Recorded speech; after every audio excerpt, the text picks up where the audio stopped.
Welcome to the Prospect Podcast. This is your host, Geoff Pontes. I'm filling in for JJ Cooper this week as he is on a well-deserved vacation. Alongside me to be my co-partner, my co-host this week, Jesus Cano, one of our members of the Prospect team. Jesus, man, how's it going? How was your first top 30 update? It was a lot of work, man, that went into it. Like, obviously, I've been a huge Prospect fan even before I joined BA. So you always see the finished product, but you never see the phone calls, the cross-checking, and everything that goes into making this happen, man. So it was a good experience, and I'm already looking forward to the next one, even though it's going to be a lot more work, man. But these are really fun to do, and yeah, it was kind of great to see the process with everything going on, and of course, cool to be here on the podcast. If you're filling in for JJ, I guess I'm filling in for Geoff. So we'll see how everything goes today. Yeah, more than adequately replacing Geoff, but you can tell by me not being able to say the word adequately that I'm not doing an adequate job of replacing JJ. And this is probably a little bit too inside baseball, but we're only a minute in, so we'll give a couple minutes. But it's funny you bring up the reporting and all the additional stuff that you have to do with the top 30 lists, because I kind of feel like that's the work. The writing part of it really, like, it's work and it takes some time, but I feel like I have to sort of build up information wise and research wise, have enough conversations, look at, whatever data, whatever we can get access to. And then even kind of digging on synergy. And then I'm kind of like, okay, I feel good about where my rankings are at and the sort of players I'm adding on or the new reports I have to write. I think this is one of the most strenuous top 30 updates for us because we're trying to balance a few things. We're trying to balance the first few months of the season, the injuries that have happened. But in addition to that, it's all the players that have broken out, guys that are showing either better or worse skills, guys that have evolved and de-evolved as well. That obviously happens. These are all human beings. And trying to catch up with all that. And then, we throw in the domestic complex league starting in May. And that's a whole new wrinkle. And we still don't have a great when we start doing this reporting process, we have like a 10-day sample size to even go off of in some of those complex leagues. And then right as we're releasing the lists, the Dominican Summer League starts. Yeah. And there's all types of reaction for that. So I feel we've kind of put together the list, and now it gets a little bit easier, I'll say, Jesus, because now we're going in and saying, all right, who are the complex guys that need to move up or move out or whatever. And then we get the draftees after the draft. Once they sign, they get dumped in and we get new scouting reports that have all been written by our amateur team. So yeah, shout out to them. I think it gets a little easier because I'm looking at my Red Sox. There were 5 or 6 guys I had to write new reports on. We got graduations, especially early in the season now. Yeah. With the PI, some of these better prospects are graduating a lot earlier. So this is one of the best updates, and I think it takes a good snapshot of like non-complex leagues first couple of months. Where are guys moving? Where are they trending? And who are the guys that we should be talking about? So if you haven't gone and checked that out, the top 30s, they're up at the top of the Baseball America website. In addition to the top 30 list, we have sort of like a per system for all 30 organizations breakdown, looking at the risers, the fallers, the new additions, the injuries. And there's a lot of unreported injury news in there, I'll say, as well. So go and check that out because there's other stuff that had not been reported, kind of just undisclosed 7-day IL stuff. We've cleared up some of that. So a lot of information. Go and check that out. We have new mock drafts of all the college stuff leading up to the College World Series this weekend. Really exciting time to sub. So that's my shameless. Great time to be a Baseball America subscriber right now, man. Exactly. It's my shameless plug at the top of the show, Jesus. But now let's talk about some baseball. Jesus is out there in Arizona. We're going to talk a little bit about complex league guys. But before we do that, we're in call-up season. We had Roman Anthony, #1 prospect in baseball, cover boy for our 2025 prospect handbook, make his major league debut. Had an error in the outfield, of course. The yips were right there on an easy sort of ground ball to right field that, cost them some runs, unfortunately.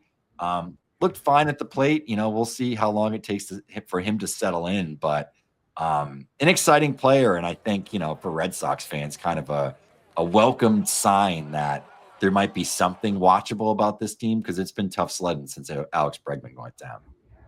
No, for sure, man. It's crazy that the news happened while we were recording the Hot Sheet show yesterday, so it all came together quickly. And it's also like you look at that stacked Red Sox system. Obviously, you have it. You know it like the back of your hand, and the amount of talent that they have there that was able to get them back up. Like it's crazy to see. Just I think after he hit that close to 500-foot homer, it's like, okay, at what point do we keep on playing the waiting game? And obviously that was answered pretty quickly. But I mean, just from your perspective, for a team that follows it up so much, man, like what has there ever been a time for any franchise to see a core group of prospects, this trio, to call up like that and now all be together at the same time at the beginning of their careers? Yeah, I think, it probably is somewhat relatable to what we've seen in recent years from the Orioles. In some regards, probably what we saw from those Astros cores and the Cubs cores, obviously the Orioles being the odd man out there. They haven't won a championship. It's probably pretty similar to that. And I even look back to, the Red Sox sort of last core that they put together, and that was like Xander and Mookie and Jackie Bradley Jr. all sort of coming up at the same time. And, I think that potentially it could be like that. The adjustment to the major leagues has been a little bit harder for hitters lately. So we'll see. We'll see what happens with Anthony, Meyer, and Campbell. They were all hitting sort of back to back to back last night in the lineup. I don't think that hitting the offense is necessarily the fatal flaw with this Red Sox team. So I don't think he's going to cure all ills. I think he's going to give them another power bat to protect some guys in the middle of the lineup. They've kind of sorely been missing that, particularly since Cassis got hurt, Bregman went down. That's kind of like your 3-4 hitters or guys that are going to hit in the top of that order. So I think he certainly helps in that regard. It was already a good defensive outfield, so he might actually make them a little bit worse defensively without Willie Abreu out there. The big issue has been infield defense, particularly since Bregman went down. And, I don't think he's the reinforcements there. So I don't think it's going to cure all their ills. It's going to make them much more watchable. And I think top to bottom with the emergence of Narvaez, I kind of think it's one of the more watchable lineups in baseball right now. So I think that's kind of the positive with this. We'll see how long it lasts. Because it is still kind of an odd man out situation. We've heard some rumblings that Jarren Duran could certainly get moved. Padres obviously being the prime suspect at this point in time, but all that stuff is always fluid and can certainly change on a dime. But once Abreu is back, I guess the question kind of becomes like, do you move Rafaela to more of a utility role? If you do want to keep Anthony up, does Anthony go back down to AAA? Because he can't play second base. So he's not going to replace Christian Campbell. He can't play third base. He's not going to replace Meyer. So I think those are kind of the roster questions that they still face. But it could all be stuff that shakes itself out with a trade or, another potential injury. So, it's going to be something that's worth watching at this point. But it may not be sort of his final destination this season. There's still a chance that he could end up back in Worcester for a couple of weeks. But, all that stuff is always answered pretty easily if he goes out there and he mashes, right? So. And let me ask you this. I mean, you've been around prospect coverage for so much. You've seen, the best guys have an excellent start. You've seen the best guys have a slow start and have to come down. What's kind of that issue? Not that issue, but I guess that adjustment period, that top guys like Roman Anthony that have all these high expectations that have been crushing it in the minors. What are some adjustments or issues that they run into when they get called up? Because I think that's a big part of it that a lot of people, tend to oversee. Yeah, I think you got to write off like the first 40 or so at bats or plate appearances. Like I remember going back, like Alex Bregman was awful over he was like 1 or 2 for like 50, like 40 over his first like however many games. So I think you're going to run into stuff like that where it's such a short sample size. Guys are just, I think, making adjustments to the routine and also making adjustments to just probably seeing quality pitching time and time again. There's not a lot of softies that you're running into in the major leagues. Even if they throw 90 miles an hour, there's a reason that they're there. There's some deception in a weird angle, movement, premium location to be able to command the baseball or multiple pitches and multiple pitch shapes and attack in the zone. There's just so many things that you run into that I think is hard to replicate. I think in terms of seeing velocity and seeing stuff, these guys have all seen it. And I know particularly Anthony and any of these Red Sox guys, they're on the traject machines consistently. That's where they take most of their BP. So they've already faced a lot of this stuff. I believe that every single guy in the Red Sox system, the first guy that they faced in the traject is Garrett Cole. So, because that was Anthony, Meyer, and Campbell's first player that they faced on the traject machine. And I think it was the same for Nas Zanatello when I talked to him. So they're constantly challenging these guys. So, I think it's just an adjustment period. I think it's just whatever it is. It's maybe getting used to the routine. It might be getting used to, facing the quality of pitchers that you're facing. It could be that you run into a buzzsaw in a really good rotation who's just like in prime shape at that point in time in the first week of the, first few games of the season. I think the timing of it is obviously a big part of it, but it's tough because I think it's so individualized from player to player. Like there's probably no magic pill here in terms of an answer as to why guys struggle, because it could be a variety of different reasons. Yeah, and obviously we've seen, Roman Anthony getting called up, hits his time. There's still a couple of guys on our prospect list, top prospect guys that could be on the way. Obviously, we're not going to see Leo DeVry, Jesus Made, or Sebastian Walcott get called up, but there are a couple of pitchers on that list that could be able to make that transition soon, right?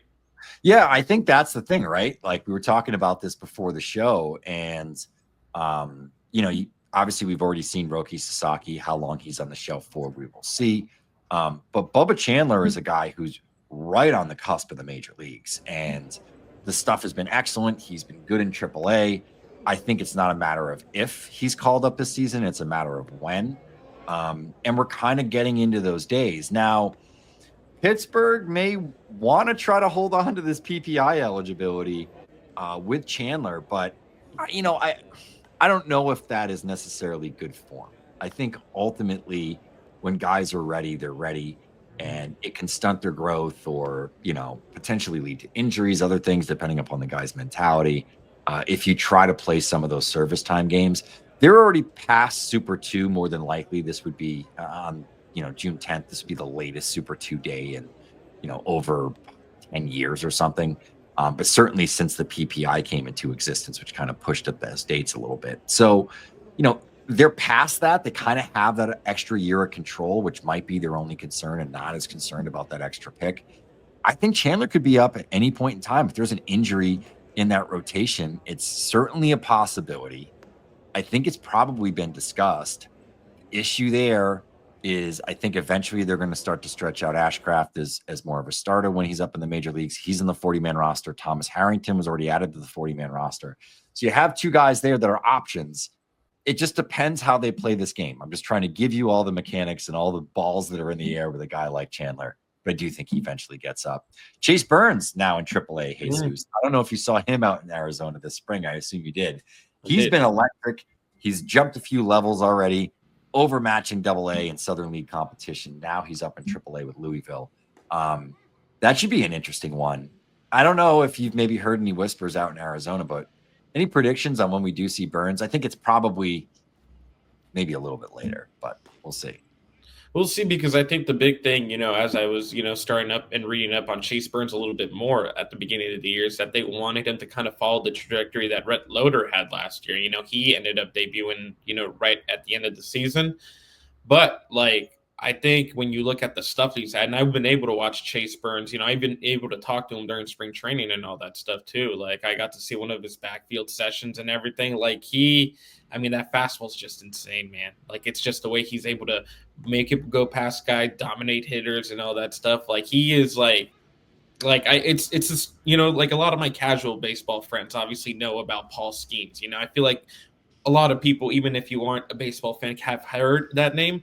When I tell them I think that Chase Burns has the potential to be on that same level, they all laugh at me. They're like, what the heck are you talking about? But when you see what he's done and you look at the numbers, you look at the data, and you also look at, the trust in the Reds have had to call him up like that, especially as a pitcher, especially after not going last year and just pitching at instructs, and really taking care of that arm care to already be at AAA. I mean, that really speaks volumes to what he's been able to do, on the mound.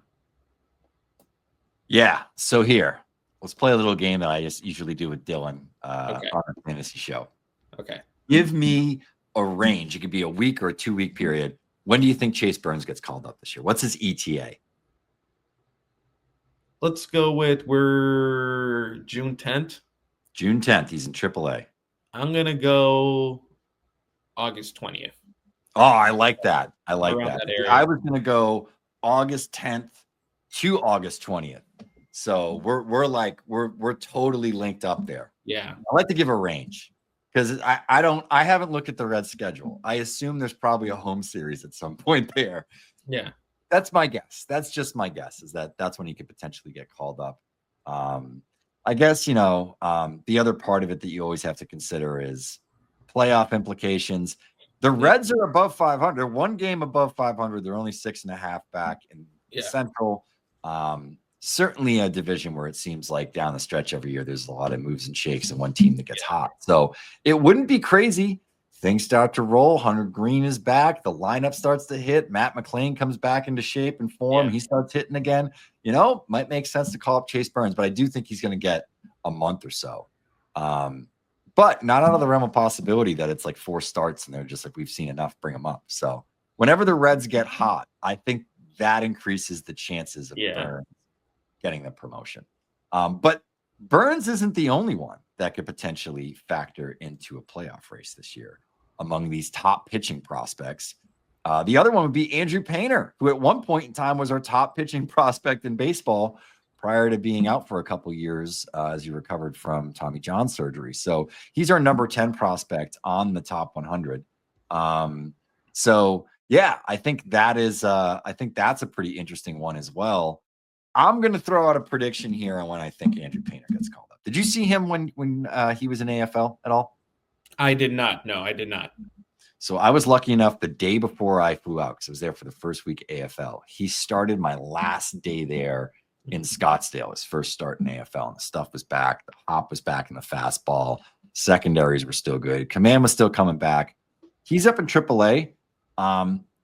He's also been pretty good so far this season. I think, we all think that he could potentially factor in at some point and get some starts for the Phillies. So I'm going to say I actually think that he's up after the All-Star break. I think they've kind of held him out a little bit to that point. Just kind of limited the innings, built him back up, had him face good competition. He's got 32 total innings in the arm right now. Let's say he builds up, adds another 15 over the next couple of weeks, maybe 20 before then. Then, I think they said 100 innings, 80 to 100 innings. That's about 50 innings down the stretch, and they could kind of use him as a bullpen guy, a long guy, maybe even have some openers for Painter, and he comes in and throws 4 innings. And then they'll still have him fresh for the playoffs. So I think, that's definitely the designs of the Phillies. Obviously 4 games out in the East now, but I think you'd be foolish to write them off on June 10th from a playoff run. So what say you? Do you think my Andrew Painter prediction of after the All-Star break is reasonable, or you think it's earlier or later? No, I think it's right on par with that, because I was reading a story from MLB.com earlier in the year about Andrew Painter, and the GM, said that the targeted deadline would not the targeted deadline per se, but the area that they would like him back is around the All-Star break, around July and stuff like that. So I think you're pretty spot on with that too. I mean, prior to the surgery, which I want to ask you something about that in a little bit. I mean, he was dominant. There hasn't been really any signs of any missteps or anything like that. He's on good pace. He's a developed arm. You look at what he did in the fall league. Encouraging signs all through it around. But I do want to ask, when we talk about pitchers and stuff like that, how much Tommy John surgery could just be not necessarily a death sentence, but it could really decrease the stock of a player. Andrew Painter went through that, missed a lot of time. Just to kind of paint, no pun intended at all, but to paint the picture for our viewers and our audience and all that stuff. How does he remain so high despite going through those setbacks early in his career? I think a large part of it is Painter's been a guy who's been in the national spotlight since he was 14 years old. I mean, this was like the top pitching prospect in that class for years. And, kind of maintained that, came into pro ball, took a huge step forward. Physically, he's a monster. I mean, he is a big dude, 6'7", 215 pounds is what he's listed at. If you told me he was 230 just with the muscle he's added over the last couple of years and gotten a little broader and stronger, wouldn't shock me. Just the quality of the fastball. I'm sure as soon as he got into a bullpen and he was able to really throw and he was popping 96, 97 with, 19, 20 inches of vert and some cut, it's probably all systems go, right? The confidence probably comes back pretty quick for a guy like that. I mean, you'd have to ask him just in terms of, I've never come back from an elbow injury and I never threw probably harder than like 70 miles an hour in my entire life. So, I don't fully know that. But Jesus, we talked about a couple of pitchers that were getting called up. We got really lucky again. I was just about to bring it up. I just had to make sure on Twitter that it's all, but when Jeff passes, it's pretty official. Yeah, so Jacob Misiorowski has been promoted by the Brewers. So he'll be up in the big leagues this week. I don't know specific details. Bullpen starter. I'm going to assume it might be a starter role. But that said, this is an organization that has brought up guys like Burns, Peralta, Woodruff, if I'm not mistaken, kind of as like starters and then kind of puts them in the bullpen and they kind of build them up and get them some of that major league experience. We'll see how this all goes. But he's been really good this year. Last start wasn't great. Command backed up a little bit, but there was a stretch here over the early part of the season where he looked as good as he has ever looked. Efficient, strike rate was up, the stuff has always been insane. So the swing strike rate has never been an issue. So we do get Jacob Misiorowski. We don't have to guess an ETA on him because we know it's June 10th. So I don't know if you got to see him at all out in spring training. I know you're, in the Maryville area where the Brewers are doing their complex stuff. What's the feelings on Misiorowski out there? Because I think it's a mixed bag. Some people believe he's a starter. Others think it's huge stuff, but not enough sort of finesse in terms of being able to throw enough strikes, command the ball, etc. Well, one thing for sure, huge. He is an insanely big human being. I mean, stands there, towers, but throws really fast. Personally, I got to see him for the first time pitch during the breakout game with the Brewers played. I think it was against the Reds. And I was as a player, it's crazy to see the amount of strikes that he was hitting that game, how fast, how high octane. And we've seen it throughout the year where he hit 103 miles per hour at one point this year. It's just going to come down to the strike rate at the end of the day. I think you mentioned it too, like the Brewers have done stuff where they like to stretch out guys before they put into that starter role. Whether he starts out of the bullpen or in the rotation, I think specifically if he's coming out of the bullpen, maybe not in a high leverage situation to begin his career or anything like that, but he has to immediately prove that he can throw the strike. Right? That's what your job is as a pitcher. And I think that's something that's kind of held them back to really maximize the potentials. We know the stuff there. We know the fastball's there. It's all about locating. It's all about finding it. And I think the other thing too that we talked about, with the Brewers being, I think one of the better systems to develop arms or just overall talent in general from the international side or whatever. But I think they'll find a way to figure out for him to succeed at that next level. But it's just also crazy that we're 2 for 2 in recording and stuff like that. And then Misiorowski gets called up. Who knows? Maybe next week JJ decides to extend his vacation and Andrew Painter and Bubba Chandler get called up, right? But it's an exciting time right now with all these young pitchers coming up and all these younger prospects that have been around not too long in the minors and already see them back up. I think it really makes the game exciting too. That's right. Jesus and I are on a prospect podcast strike. We're going to podcast until all the good prospects have been promoted by their respective organizations. So, a little 2 for 2 isn't too bad. 1,000% batting average. We'll take that to the bank and retire after this. Good stuff. As we talked about, though, we're going to move on from some of those call-ups. I want to talk to Jesus because he's out there in Arizona. He's got his feet on the ground. He's feeling the sand out there, the desert sand out there. He's touching the cacti. He's seeing the prospects.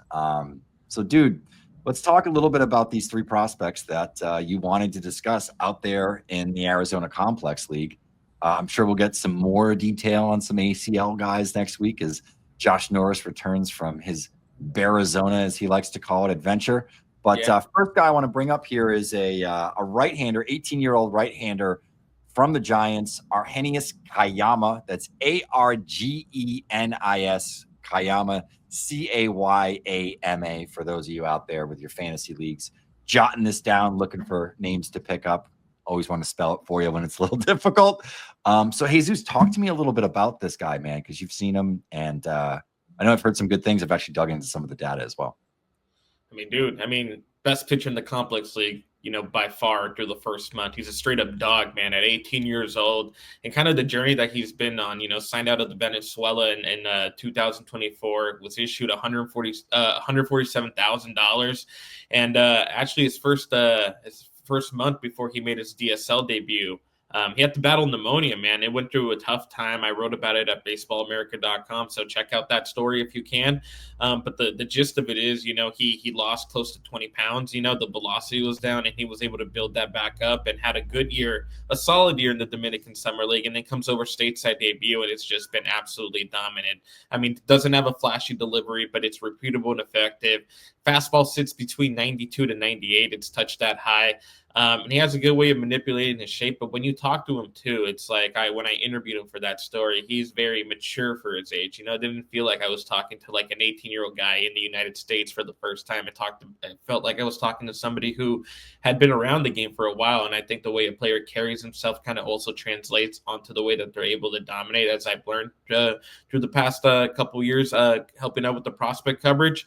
But his changeup and his slider also have really good depth, man. This is I think with how young he is, I think it's going to be important to keep him throughout maybe all of the ACL, especially since it doesn't run as long or as deep into the season as we've seen in the past, just because he's young, maturity comes into play too. One thing that when I talked to him too is he's trying to learn how to control his emotions a little bit, and I definitely have seen that when I watch him pitch.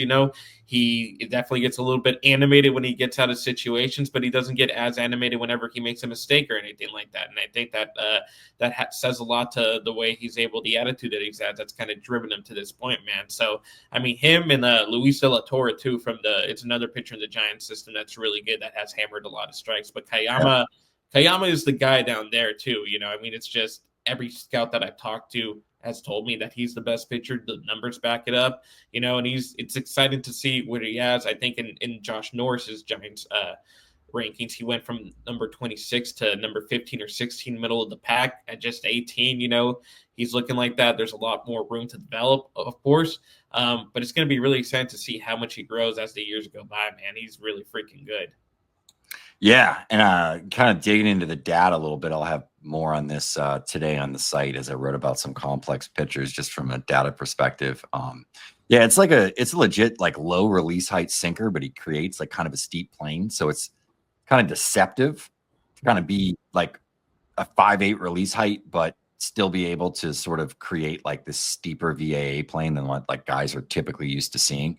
That's really interesting. It's an interesting pitch, as you said, get 93.7 on the average velocity. I think I have it up to 97.5, so round up to 98 on a typical stalker gun. The slider's almost like a slurvy, because it's got depth, as you said. It's a negative vert with a little bit of sweep. It's almost like a slurve, or what guys are kind of calling a death ball right now, curveball. But it's a good pitch, really interesting. And the changeup doesn't have a ton of separation off of the sinker, but it kind of shouldn't because of how steep that sinker is. But it is kind of splittery almost. It's an interesting mix. And I think with these guys too, as you mentioned, keep in mind that what you see on the complex often isn't even the version of a pitcher that you see once they get to full season ball, next spring. Not this year. If these guys get a couple of starts, it is what it is. But Juan Valera's stuff for the Red Sox ticked up a little bit this offseason. The shape's got a little bit more defined as they get older, figure things out, certain different types of, pitch development, et cetera, that they're exposed to. Those shapes become a little bit more defined. So if you are looking at complex data, because I know some of those games have been played in Florida as well as in Arizona in the big stadium, so it's in front of Hawkeye. And I think people are sometimes, this looks weird. It's well, because it's not fully formed yet. You know, these guys, especially pitchers at 18, they're still babies. Even if they get to the big leagues early, they'll be 22, 23. Yeah. There's very few 21-year-olds that pitch and get into the major leagues. There's a few more hitters. There's very few hitters that get to the major leagues at 21. So I think it's always important to keep in mind. Let's move on to some hitters here, actually. Got a couple of names. I think one to anybody who follows the draft, probably pretty familiar. Tyson Lewis. He's made some waves out there in Arizona, as much as you possibly can make waves in a place that doesn't have the ocean. But big EVs, dude. And he's a a legitimately impressive athlete, one of the better athletes in the class. Really interesting player, somebody that, I was excited to just kind of see for the first time this year. So what have you seen from Tyson Lewis? And I could certainly jump in with some numbers and stuff that I've been able to pull. I mean, you talk about the EVs, man. I mean, he hits the ball like it owes him money, man. Like, that's how hard he absolutely hits it. So if you owe Tyson Lewis, be sure to pay him back.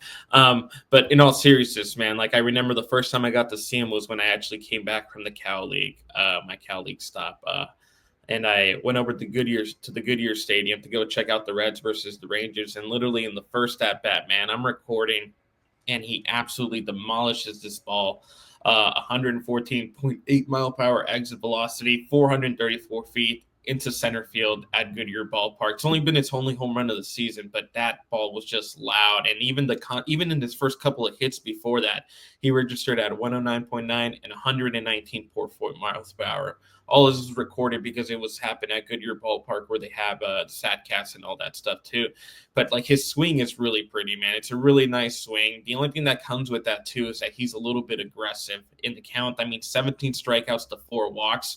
I think that's the biggest thing hindering right now, is he's going to really need to clean up that plate discipline, which is funny, because when I look at him, there's a couple of pitches that I'll see him take that I'm like, wow, that's a really good pitch to take. And then he'll go right away and swing and whiff at the next 3 pitches right away. And it's like, oh, well, all of that for nothing. But I think the important thing to remember too, he's a really young player, a high school draft pick last year by the Reds.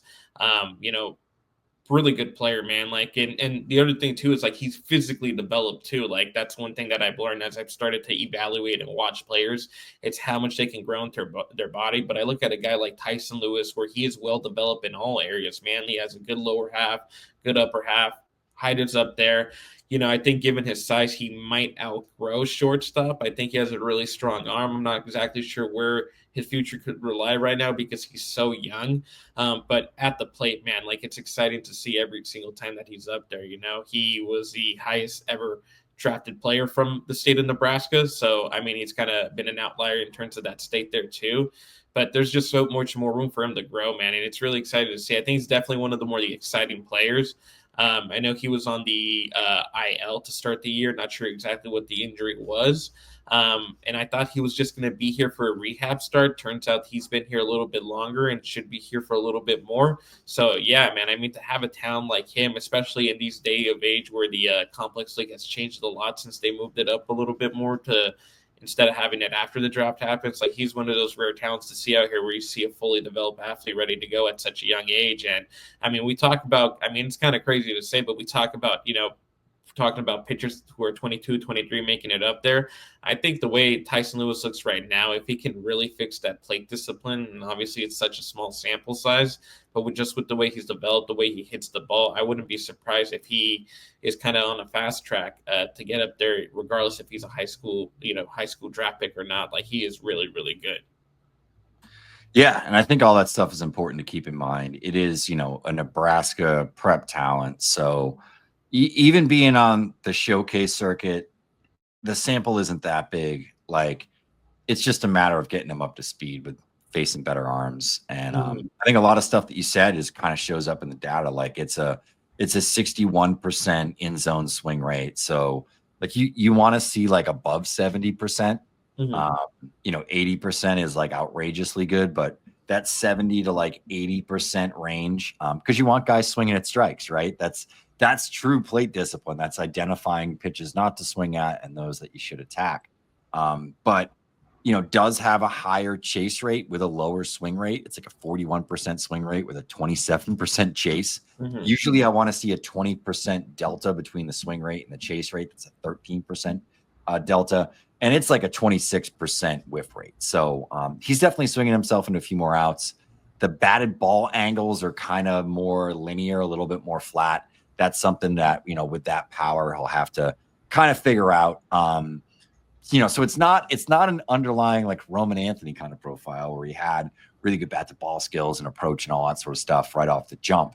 But a huge athlete and, a guy who could grow into something that in 2 years, we're ranking this guy in the top 50 prospects or something like that. I think Tyson Lewis is really exciting. So that's a great name. Last name we're gonna do here, then we'll wrap the show up with a couple of our usual prospect soapboxes. One of my favorite names, hopefully I say it correctly, Enyervert Perez. I guess listed as a shortstop, but really a third baseman for the D-backs ACL affiliate. So talk to me a little bit about our buddy Enyervert.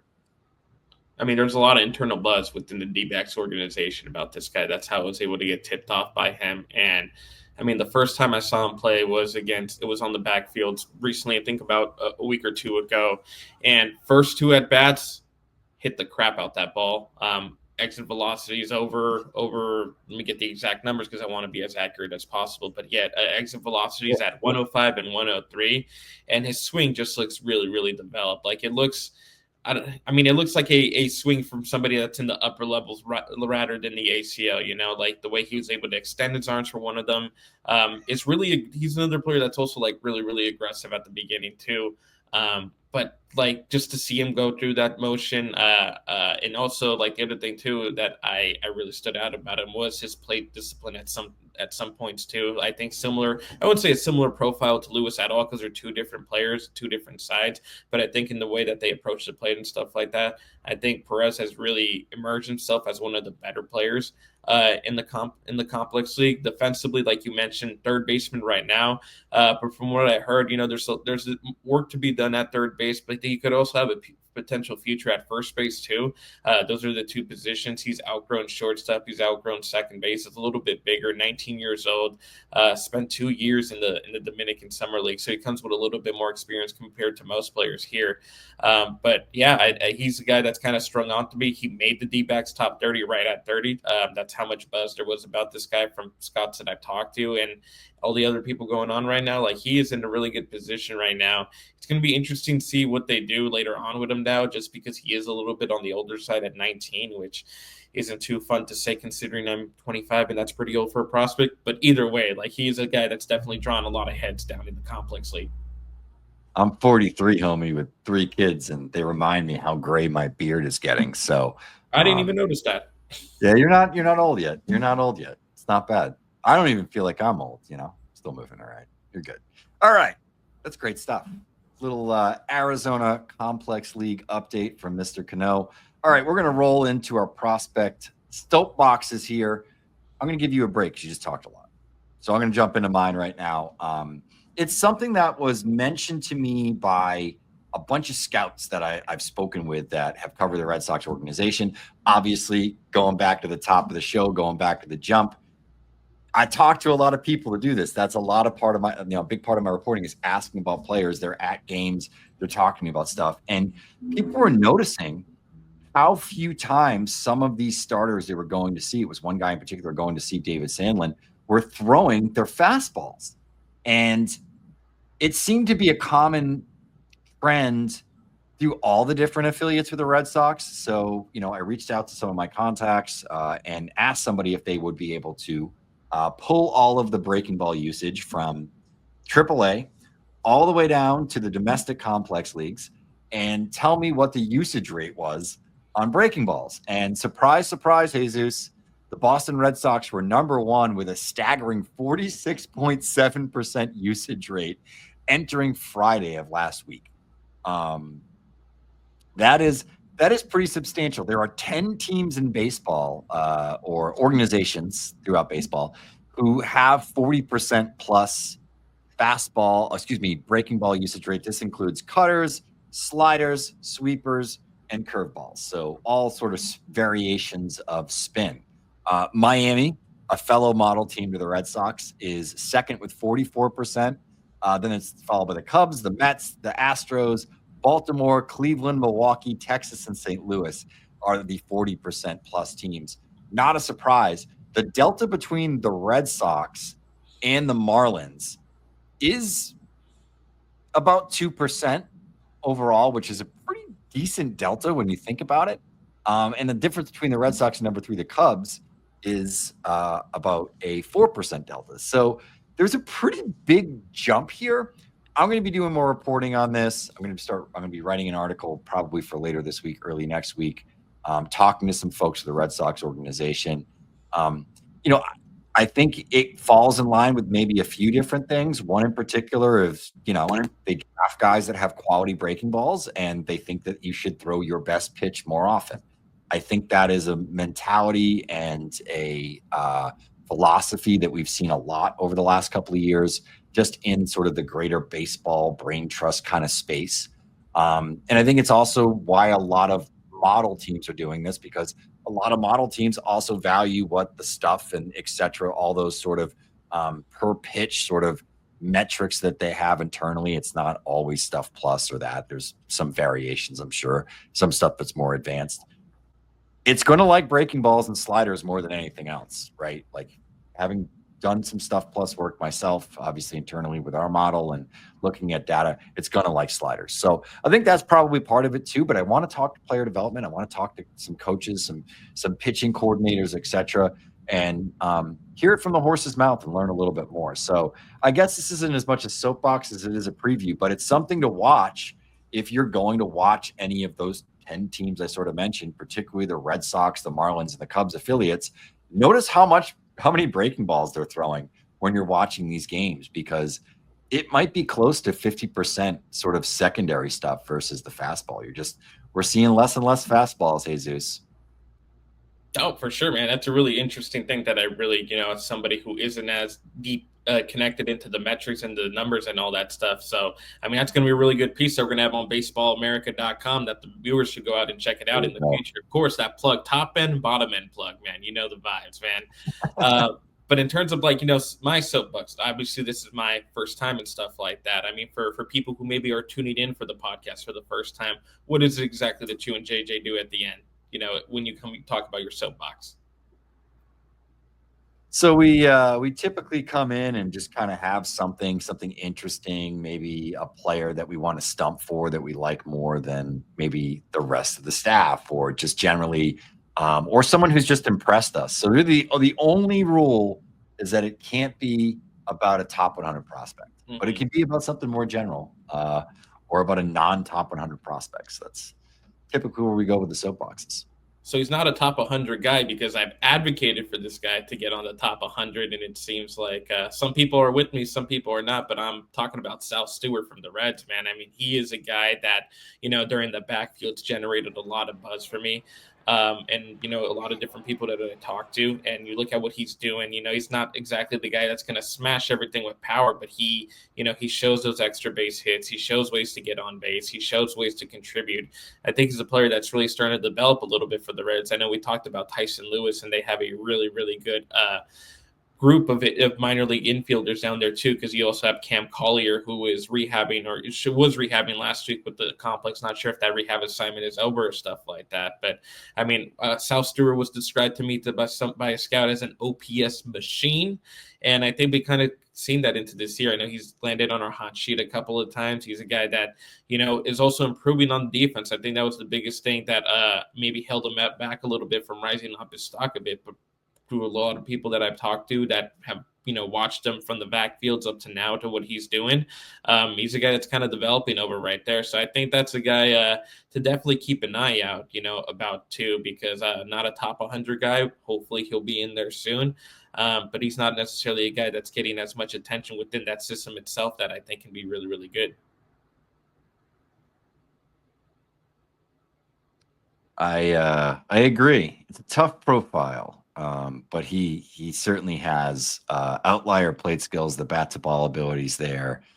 The approach has always been really good. And I think there's underlying power he just hasn't fully gotten into yet. So I don't know. I mean, it kind of could be like a Kyle Manzardo sort of like profile, like when everything kind of comes to fruition that he checks all those different boxes. If he really goes like bananas with the power and finds a little bit more. I don't think a Vinny Pasquantino comp is all that bad either. So kind of somewhere in there to like, I guess the floor, if it doesn't go crazy, is like maybe like a Ty France or like a Ryan Healy sort of profile, something along those lines. But can play a little second base, so it is kind of interesting. But Jesus, I appreciate it for joining me, especially all you listeners out there for tuning in, those watching on YouTube.